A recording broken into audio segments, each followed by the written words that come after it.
उत्तराखंड से बहुत ही चौंकाने वाली खबर आ रही है। उत्तराखंड के रामनगर में वन विभाग की जमीन पे 1000 घुसपैठियों ने बाकायदा अपना मकान बना लिया है।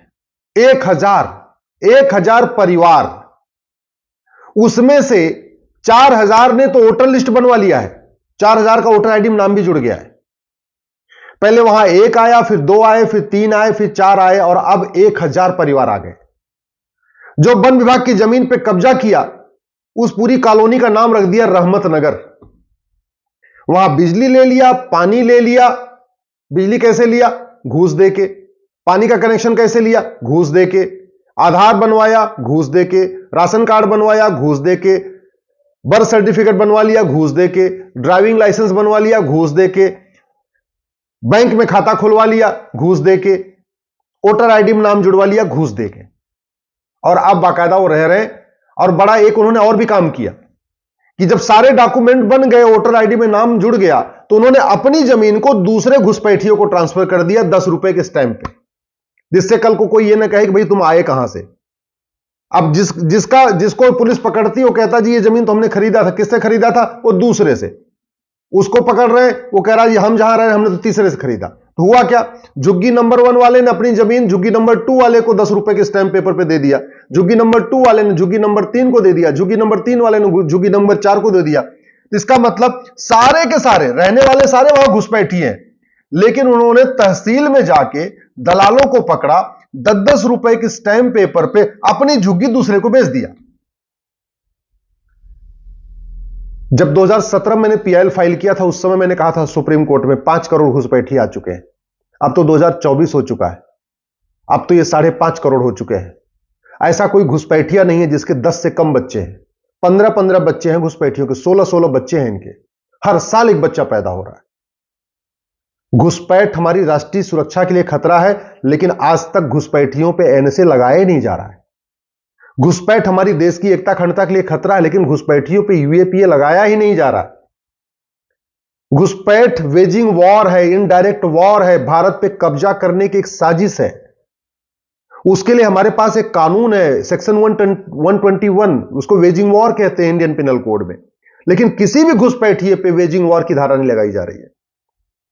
घुसपैठ एक ऑर्गेनाइज क्राइम है, सिंडिकेट है पूरा, उनको बाकायदा प्लान्ड वे में बसाया जाता है, लेकिन घुसपैठियों और उनके मददगारों के खिलाफ गैंगस्टर एक्ट भी नहीं लगता है। ये जो घुसपैठ की जा रही है, ये भारत को बर्बाद करने के लिए की जा रही है, लेकिन घुसपैठियों पे देशद्रोह की धारा नहीं लग रही है। जब तक घुसपैठियों और उनके मददगारों की 100% प्रॉपर्टी जब्त करने, घुसपैठियों और उनके मददगारों की नागरिकता खत्म करने, घुसपैठियों और उनके मददगारों की आजीवन कारावास देने के लिए कानून नहीं बनेगा, तब तक घुसपैठ नहीं रुकेगी। घुसपैठिए बॉर्डर पे 2000 रुपए देकर आ रहे हैं, 2000 रुपए में राशन कार्ड बनवा रहे हैं, 2000 रुपए में बर्थ सर्टिफिकेट बनवा रहे हैं, 2-3 हजार रुपए में ड्राइविंग लाइसेंस बनवा लेते हैं, 2-3 हजार रुपए देकर वोटर आईडी में नाम जुड़वा लेते हैं, बैंक में खाता खोल लेते हैं और केंद्र सरकार की सारी योजनाओं का लाभ लेते हैं और राज्य सरकार की सारी योजनाओं का लाभ ले रहे हैं।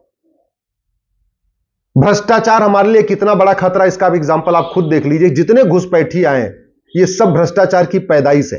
ये 2-2 हजार रुपए में जो लेखपाल, पटवारी और बाबू और दलाल उनके सारे डॉक्यूमेंट बना रहे हैं, इससे बड़ा देशद्रोह क्या हो सकता है। लेकिन उनको खौफ इसलिए नहीं है, आज तक किसी भ्रष्टाचारी की, किसी घूसखोर की, किसी कमीशनखोर की, किसी दलाल की न प्रॉपर्टी जब्त हुई, न नागरिकता खत्म हुई, न जीवन कारावास, फांसी हुआ। और वो क्यों नहीं हुआ? हमारे पास कानून नहीं। हमारे पास तो अवैध निर्माण के खिलाफ भी कठोर कानून नहीं है। अरे वन विभाग की जमीन पे लगातार मकान बनते जा रहे हैं। क्यों? क्योंकि वन विभाग की जमीन पे जो मकान बनता है कुछ होता ही नहीं है। बॉम्बे में तो जो एयरपोर्ट है उसके नीचे झुग्गियां बस गई हैं। पूरी बॉम्बे एयरपोर्ट के चारों तरफ झुग्गी बस गई है और कुछ नहीं हो रहा है। क्यों? क्योंकि कानून नहीं है। मैं फिर से कह रहा हूं, अवैध निर्माण करने वालों की 100% प्रॉपर्टी जब्त करने, अवैध निर्माण करने वालों की नागरिकता खत्म करने, अवैध निर्माण करने वालों को आजीवन कारावास देने के लिए जब तक कानून नहीं बनेगा, तब तक सड़क के किनारे भी अवैध निर्माण होगा, एयरपोर्ट के किनारे भी अवैध निर्माण होगा, वन विभाग की जमीन पे भी निर्माण होगा, गोचर जमीन पे भी निर्माण होगा, बंजर जमीन पे भी निर्माण होगा, पार्क पे भी अवैध निर्माण होगा, बस अड्डे के किनारे भी निर्माण होगा, रेलवे स्टेशन के किनारे भी अवैध निर्माण होगा। कानून इसको रोक पाएगा? ये तू मैं करने से, आरोप प्रत्यारोप करने से, नूरा कुश्ती करने से, कविता पाठ करने से, सोशल मीडिया में वीडियो शेयर करने से न घुसपैठ रुकेगी, न तो ये अवैध निर्माण रुकेगा। केवल प्रॉब्लम की चर्चा करने से डेमोग्राफी में जो बदल रही उसमें कोई परिवर्तन नहीं आएगा। परिवर्तन तब आएगा जब दंड व्यवस्था ऐसी हो कि भारत में घुसपैठ करने के पहले आदमी का दिमाग कांप जाए। घुसपैठ तब रुकेगी जब घुसपैठियों की मदद करने से पहले आदमी 100 बार सोचे कि अगर हमने घुसपैठिए का आधार बना दिया, राशन कार्ड बना दिया, हमें आजीवन कारावास हो जाएगा, फांसी हो जाएगी, हमारी 100% प्रॉपर्टी जब्त हो जाएगी। अगर हमें घुसपैठ रोकना है, अवैध निर्माण रोकना है, भारत की जो डेमोग्राफी बदल रही इसको बचाना है, हमें तत्काल 1 नेशन 1 पुलिस कोड लागू करना पड़ेगा। पुलिस चार्टर लागू करना पड़ेगा कि 1 घंटे के अंदर एफआईआर करना ही पड़ेगा और 1 महीने के अंदर जांच पूरी करनी ही पड़ेगी। 1 महीने के अंदर जांच तब पूरी होगी जब नार्को पॉलीग्राफ ब्रेन मैपिंग कानून बनेगा।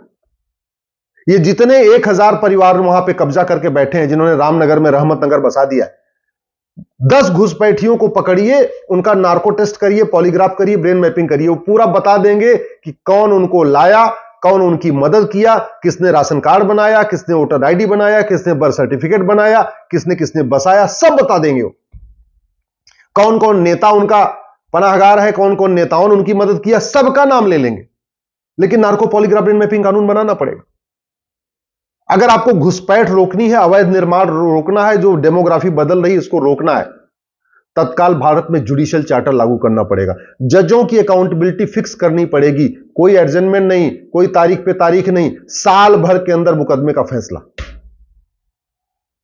और जितने काम पैसे के लिए होते हैं उसमें 100% प्रॉपर्टी जब्त करने, नागरिकता खत्म करने, सिटीजनशिप खत्म करने और 1 साल के अंदर आजीवन कारावास, फांसी देने के लिए कानून नहीं बनेगा तो कभी अपराध रुकेगा ही नहीं। अल्टीमेटली जो घुसपैठियों की मदद करते हैं पैसे के लिए, जो घूसखोरी करते हैं, कमीशनखोरी करते हैं, दलाली करते हैं घुसपैठियों के लिए, बॉर्डर पे इंटर कराते हैं, पैसे के लिए करते हैं ना। तो जब तक उनकी 100% प्रॉपर्टी जब्त नहीं होगी, उनकी सिटीजनशिप खत्म नहीं होगी, भैया ठीक है तुम भारत में रहो, यहां खाओ पियो, जेल में सड़ो, तुम्हारी नागरिकता नहीं होगी, तुम कभी भारत के नागरिक नहीं कहलाओगे आगे से। जब तक ये टेरर नहीं होगा ना, तब तक घुसपैठ नहीं रुकेगी, तब तक डेमोग्राफी हमारी बदलती रहेगी और तब तक घुसपैठी अवैध निर्माण करते रहेंगे। अगर वास्तव में हम चाहते हैं यहां पे कि भ्रष्टाचार खत्म हो, तो हमें 1 नेशन 1 टैक्स लगाना ही पड़ेगा। 1 नेशन 1 टैक्स के बिना भ्रष्टाचार को खत्म करना नामुमकिन है। हमें 100 रुपए से बड़ी नोट नहीं चाहिए, 2000 रुपए से महंगे सामान का कैश लेन देन नहीं करना, प्रॉपर्टी को आधार से लिंक करने में कोई दिक्कत नहीं है, नार्को पॉलीग्राफ ब्रेन मैपिंग कानून बनाने में कोई दिक्कत नहीं है। इनके साथ, घुसपैठियों के साथ और उनके मददगारों के साथ नरमी क्यों बरतना? जो देश के साथ गद्दारी कर रहे हैं, देश के साथ मक्कारी कर रहे हैं, जो घुसपैठियों की मदद कर रहे हैं 2-3 हजार रुपए के लिए, उनके बारे में हम क्यों आराम से, उनके बारे में अच्छा क्यों सोचना? अरे भैया इनको दो ना, 2-4 को आजीवन कारावास फांसी दे दो जो घुसपैठियों की मदद करते हैं, 2-4 घुसपैठियों को आजीवन कारावास फांसी दे दो जो बिना डॉक्यूमेंट के भारत में आ गए। मैं गारंटी के साथ कहता हूं ये खुद भाग जाएंगे। भारत में एनआरसी की जरूरत ही नहीं है। अवैध निर्माण करना है, आप 2-4 अवैध निर्माण करने वालों के 100% प्रॉपर्टी जब्त करिए, उनकी सिटीजनशिप खत्म करिए और उनको 50 साल के लिए जेल में डाल दीजिए। मैं गारंटी के साथ कहता हूं जिन लोगों ने अवैध निर्माण किया है ना, वो अपना अवैध निर्माण खुद गिरा देंगे। बुलडोजर चलाना ही नहीं पड़ेगा, वो खुद ही अपना अवैध निर्माण हटाएंगे, साफ करेंगे और जाके कहीं और बैठ जाएंगे। ये पुलिस कब तक अवैध निर्माण रोकती रहेगी? सरकारी डिपार्टमेंट कब तक अवैध निर्माण रोकेगा? ड्राइवर कितना ही अच्छा हो, गाड़ी घटिया हो तो यात्रा सुरक्षित नहीं होती। डॉक्टर कितना ही अच्छा हो, दवा घटिया हो तो बीमारी ठीक नहीं होती। मिस्त्री कितना ही अच्छा हो, सीमेंट बालू घटिया हो, घर सुरक्षित नहीं होता। ऐसे ही शासक कितना ही अच्छा हो, नियम कानून घटिया हो, न्यायिक व्यवस्था सड़ी हुई हो, पुलिस व्यवस्था सड़ी हुई हो, मुकदमे 20-30-40 साल चलते हो, तो ना अराजकता कम होती है, ना घुसपैठ कम होती है, ना अवैध निर्माण रुकता है। मेरी बात ठीक लग रही हो, इस वीडियो को अपने फेसबुक पे डाल दीजिएगा, अपने सारे व्हाट्सएप ग्रुप में डाल दीजिएगा। मैं आपसे निवेदन कर रहा हूं 5-5 हजार फेसबुक फ्रेंड बनाइए, समस्या लिखिए, उसका मूल कारण लिखिए, अस्थायी समाधान लिखिए। नहीं तो 25 साल के बाद आपके बच्चे आपको कोसेंगे कि हमारे पिताजी दल गुलामी करते रहे लेकिन सही बात कभी उन्होंने किया नहीं।